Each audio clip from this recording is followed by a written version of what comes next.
Bonjour à toutes et à tous. Merci de nous retrouver avec un nouvel invité dans le domaine du tourisme.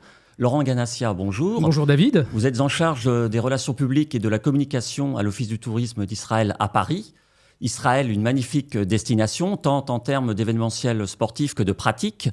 D'ailleurs, le 17 mars prochain, il y a un événement international, le Marathon de Jérusalem. Est-ce que vous pouvez nous en dire un peu plus sur ce bel événement ? Alors effectivement, c'est un événement, on va dire, assez festif, l'événement annuel donc du sport en Israël, puisque aussi bien les amateurs de course que les autres sont à la fête, parce que c'est le 12e, déjà la 12e édition. C'est un marathon qui se voudrait peut-être, même si c'est un peu trop ambitieux d'en parler, mais à la notoriété, on va dire, aussi puissante que celui de New York ou de Paris ou de Londres. Mais pour l'instant, ce n'est pas encore le cas, mais on espère avec les années à venir. D'abord parce que les marathoniens ont aussi envie de venir en Israël pour visiter le pays, pour visiter Jérusalem. Alors, c'est un marathon qui est un petit peu difficile, parce que Jérusalem, c'est une ville de collines, c'est une ville qui est extrêmement vallonnée. Mais il y a vraiment des spectacles magnifiques lorsqu'on parcourt la ville, des spectacles comme un musée à ciel ouvert, que ce soit près de la muraille de la vieille ville de Jérusalem, près de l'architecture biblique du centre-ville ou de certains quartiers qui ont été conservés, ou même dans les quartiers modernes comme la Cour suprême, le Parlement israélien, qui figurent donc dans le parcours du marathon. Et vous avez beaucoup de Français aussi qui participent. Il y a eu les années passées des personnalités, comme par exemple Denis Brognard, qui a couru le marathon de Jérusalem. Il est d'ailleurs possible encore de s'inscrire. Oui, tout à fait. Sur le site du marathon, vous allez sur Google, vous tapez Marathon Jérusalem et vous avez directement accès au site et vous pouvez vous inscrire. Parce qu'on pourra aller courir le marathon de Jérusalem, finalement, comme on court le marathon de New York, c'est-à-dire en profitant de tous les attraits de la ville. Mais bien sûr, en plus, le marathon tombe à une période assez ensoleillée, mais sans excès. Le mois de mars, donc c'est déjà le début du printemps. En Israël, il fait quand même un peu meilleur qu'en Europe. Et en même temps, vous ne souffrez pas trop de la chaleur. Il y a une très, très bonne ambiance. Et puis surtout, à partir de Jérusalem, vous pouvez visiter la ville, mais surtout, le pays est très, très petit. Donc, aller par exemple à Tel Aviv, en Galilée, à la mer Morte, dans le désert du Negev, en partant le matin, en revenant le soir, tout en restant dans votre hôtel à Jérusalem. Voilà, il suffit de rester 4-5 jours, une petite semaine, même moins qu'une semaine, et vous aurez vraiment beaucoup, beaucoup de choses à faire. Alors en Israël, il n'y a pas que le marathon de Jérusalem, il y a bien d'autres événements sportifs. Absolument, ouais. Est-ce que vous pouvez nous en décliner quelques-uns ?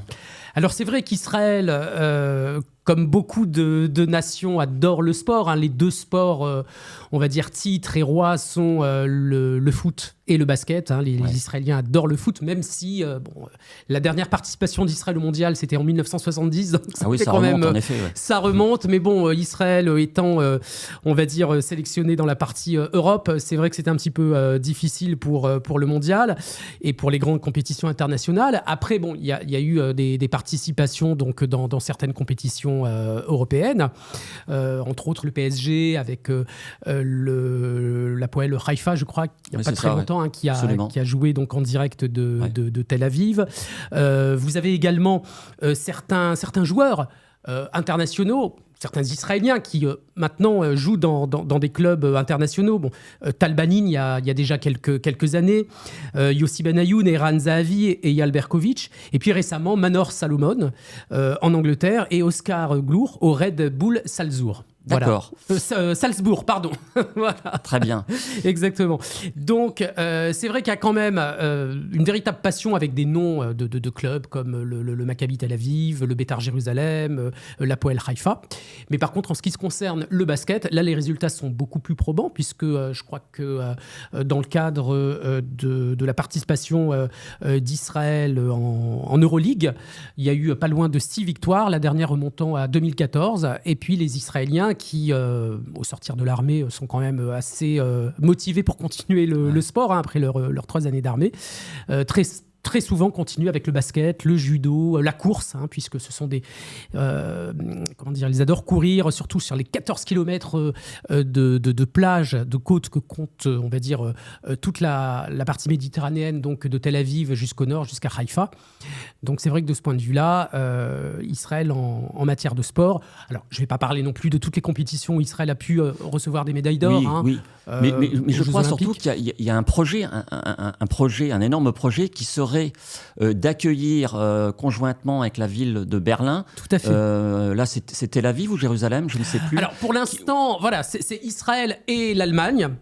Israël et l'Allemagne, en fait, qui voudraient en fait présenter une candidature conjointe pour les Jeux Olympiques de 2036. 60 ans voilà, après. Exactement, en écho aux funestes Jeux Olympiques de 1936, qui est un tragique souvenir de l'histoire. Donc là, évidemment, ce serait extrêmement symbolique. Bon, on en est encore loin puisque 2036, c'est pas demain, mais en tout cas, c'est une volonté donc des comités sportifs d'Allemagne et d'Israël de présenter cette candidature. Et l'aventure d'Israël aux Jeux Olympiques, pour rester donc sur le domaine du sport, est quand même assez heureuse depuis 2004, où le planchiste Gal Friedman avait eu la première médaille d'or d'Israël donc en planche à voile. Et après, vous en avez eu d'autres, donc aussi bien filles que garçons, donc en judo. Également récemment donc aux Jeux Olympiques de Tokyo en gymnastique rythmique. Et puis en escrime également, où il y a des résultats assez probants. Mais aujourd'hui, l'un des sports phares d'Israël, ça reste quand même le vélo. Voilà, le vélo. Donc avec le football et le basket que vous évoquiez tout à l'heure. Alors le football et le basket, c'est quand même assez historique. Et le vélo, c'est surtout ces dernières années. Oui. D'abord parce qu'au ministère du Tourisme, on a eu pendant longues années, pendant plus de 10 ans, un directeur général qui était un fan absolu du Tour de France et du vélo en général. Donc il a énormément développé la thématique du vélo en Israël, dans le désert du Negev, sur la côte méditerranéenne, en Galilée. Vélo cross, vélo de cycliste, de balade, enfin bon. Et Israël a accueilli également la première partie, les premiers jours du Giro d'Italia en 2018. Ça a été un grand événement international. Et puis, l'équipe Israël Startup et puis Première Tech donc, a successivement, donc, en 2021 et 2022, participé au Tour de France. Peut-être un jour un grand départ du Tour de France depuis Jérusalem ou Tel Aviv. Exactement. Je pense pas que impossible. C'est pas impossible. Après l'Italie, après le Giro d'Italia, pourquoi pas. Et puis en volée, donc on vient d'avoir justement une très bonne nouvelle, puisque pas plus tard qu'il y a une quarantaine de minutes, j'ai appris par une dépêche que Israël était en finale donc de la Challenge Cup grâce à son équipe du Maccabi Tel Aviv, donc en volée. Je crois que ce sera face en volleyball. Ce sera le 5 mars, la finale, face, il me semble, à une équipe grecque. Très bien. Donc Israël, une grande nation de sportifs, ouais. Mais également un pays où on peut s'adonner à plein d'activités sportives, que ce soit sur terre ou sur mer. Tout à fait. Est-ce que vous pouvez nous dire un petit peu ce qu'on peut faire, et sous la mer, avec de la plongée. Mais est-ce que vous pouvez nous dire, nous citer, nous mettre un peu l'eau à la bouche, en matière d'activités sportives qu'on peut pratiquer dans le cadre d'un séjour là-bas? Alors, donc le vélo, je l'ai déjà dit. L'équitation également en Galilée avec des parcours absolument magnifiques. Le yoga, vous considérez que ça reste un sport ou c'est plutôt une activité, on va dire, physique, pas tellement sportive? En tout cas, voilà, il y a un festival de yoga. Plus dans une attitude que dans une véritable pratique de sport. Pardon. Voilà, enfin, les Israéliens sont aussi très adeptes de yoga. Sinon, le tennis de table et aussi ce qu'on appelle en hébreu les matkot. Alors, les matkot, ce sont les raquettes en bois. Les Israéliens sont très très friands de ce jeu sur les plages de Tel Aviv. Vous entendez le bruit des balles donc régulièrement. Le volley, le tennis en général. Et alors la plongée sous-marine que j'évoquais tout à l'heure, sous la mer, effectivement, à Eilat, qui est le point le plus méridional du pays, la mer Rouge, vous avez des fonds sous-marins parmi les plus beaux du globe. Vous plongez dans la mer comme si vous étiez dans un aquarium, tellement les fonds sont splendides. Et le spot d'Eilat est particulièrement connu pour ceux qui veulent s'initier à la plongée sous-marine, parce qu'il y a des instructeurs qui sont vraiment très très qualifiés. Ouais, c'est important ça. Et voilà, et pour la plongée, c'est vraiment un spot idéal. Après, on peut continuer sur la Jordanie et sur l'Égypte parce que les frontières sont ouvertes, vu qu'il y a eu des traités de paix entre ces trois pays, donc aussi bien à l'est qu'à l'ouest. Et puis après, pour ceux qui aiment courir, donc je le disais en amont, sur toute la côte méditerranéenne, vous avez des pistes, vous avez même sur la plage de Tel Aviv des installations pour faire un peu de musculation ouvertes et gratuites donc pour le public, des randonnées dans le désert, de la descente en rappel, voilà, et puis aussi de la Jeep dans le désert du Negev et de Judée. Ça pour les grands sportifs qui aiment s'en donner à cœur joie dans des paysages absolument fascinants qui ressemblent en fait à des voyages interstellaires, tellement le spectacle du désert en Israël est assez impressionnant. Voilà donc pour les grands sports donc, qui sont pratiqués. Mais c'est vrai qu'Israël comme destination sportive reste également, on va dire, une destination de choix. Oui, il y a la matière. Il y a de la matière, oui, tout Alors, à fait. On ne l'a pas évoqué, il n'y a plus aucune restriction sanitaire pour se rendre, pour aller en Israël. Vous avez absolument raison. Il n'y a plus de restrictions pour les Français, les Européens en général. Il suffit uniquement d'avoir un passeport valable 6 mois après la date du retour. Pas de vaccin, même ceux qui ne sont pas vaccinés contre le Covid sont quand même les bienvenus en Israël. Bon, on demande par précaution une attestation d'assurance comme quoi vous êtes couvert en cas de Covid. Bon, j'ai pas eu encore d'écho comme qu'on l'a vraiment demandé à la douane, mais bon, c'est toujours bien d'en avoir une sur soi, au cas où. Mais sinon, il n'y a aucune restriction liée au Covid. Et d'ailleurs, le tourisme reprend de plus belle, puisque en 2019, on a vraiment eu, juste avant la pandémie, une année absolument record, avec 4 600 000 touristes venus du monde entier, sur une population à l'époque qui n'était même pas à peine 9 millions d'habitants, dont 370 000 Français, à peu près. Et là, les derniers chiffres que nous avons eus pour le mois de janvier donc, montrent quand même une certaine remontée, puisqu'on a eu 258 000 entrées en Israël sur le mois de janvier 2023, ce qui représente une baisse de seulement 10% par rapport à l'année record justement de 2019. 258 000, peut-être pas sur le seul mois de janvier. Si, tout à fait, absolument. En janvier, alors pas français, des touristes internationaux. Internationaux, oui, moi j'étais resté sur la fréquentation française. De touristes internationaux. D'accord. Et la France est aussi en augmentation. On a quand même des chiffres encourageants. On a par exemple, on vient de terminer, les gens sont rentrés hier, un voyage pour des tours opérateurs français, voyagistes français, chefs de produits, qui n'avaient jamais visité la destination. Donc entre autres, il y a eu Marco Vasco et d'autres qui, à peu près une quinzaine, qui sont venus parmi 160 professionnels du tourisme venus du monde entier pour un voyage de 6 ou 7 jours afin d'envisager donc de programmer la destination dans leur catalogue prochain. D'accord. Oui, parce que ce qu'on peut dire en termes de fréquentation, c'est que la France constitue le premier marché européen et le deuxième mondial derrière les États-Unis. C'est pas rien quand même. Oui, derrière les États-unis et avant la Russie et l'Allemagne. Oui, il y a eu une nette progression parce que les Français, vous savez, avec les réseaux sociaux, avec les nouvelles technologies, on peut plus trop rien cacher aux gens. Donc si les gens ont envie d'avoir des renseignements à la source, alors c'est vrai que les influenceurs ont parfois... se prennent pas mal de critiques sur la tête, mais c'est vrai que eux aussi ont cette capacité finalement de partager des choses que les gens n'imaginaient peut-être pas.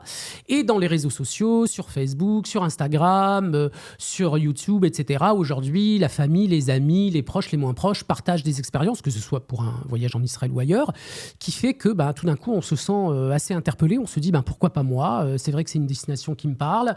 Je n'imaginais pas que c'était comme ça. Quand je vois les images, quand je vois les films, quand je vois les extraits, les témoignages, je vais peut-être y aller. Et après, le bouche à oreille fonctionne extrêmement bien. Il faut savoir quand même que le meilleur vecteur de tourisme en Israël, ça reste avant tout et surtout le bouche à oreille. Les gens sont très contents de leur voyage parce que très souvent surpris par rapport à ce qu'ils imaginaient au préalable. D'accord. Et le ministère du tourisme israélien, dans la foulée de ses bons résultats de fréquentation, vient de lancer en février une nouvelle campagne de communication. Exactement, donc sur les réseaux sociaux, sur YouTube, sur Instagram. Donc qui concerne aussi le marché français. Qui concerne le marché français, avec 2 spots en particulier de 30 secondes, donc sur Jérusalem et sur Tel Aviv.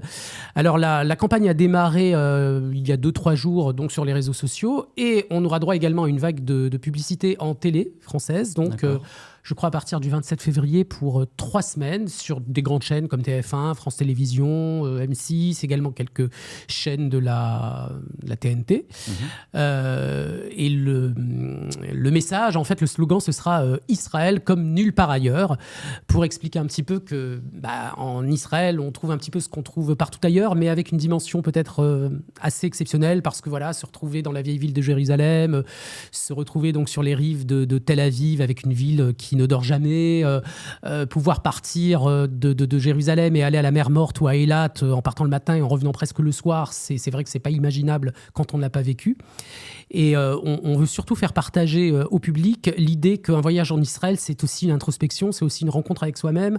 C'est un voyage qui a une dimension quand même assez particulière et qu'il faut quand même avoir fait une fois dans sa vie. On s'adresse aussi aux grands voyageurs, à ceux qui ont l'habitude de partir un peu partout dans le monde en leur disant, écoutez, vous ne pouvez pas avoir visité tant de pays, tant de destinations et ne pas avoir été un jour visiter Jérusalem ou Tel Aviv. Ça reste quand même un impératif, quoi. Et on espère évidemment les convaincre.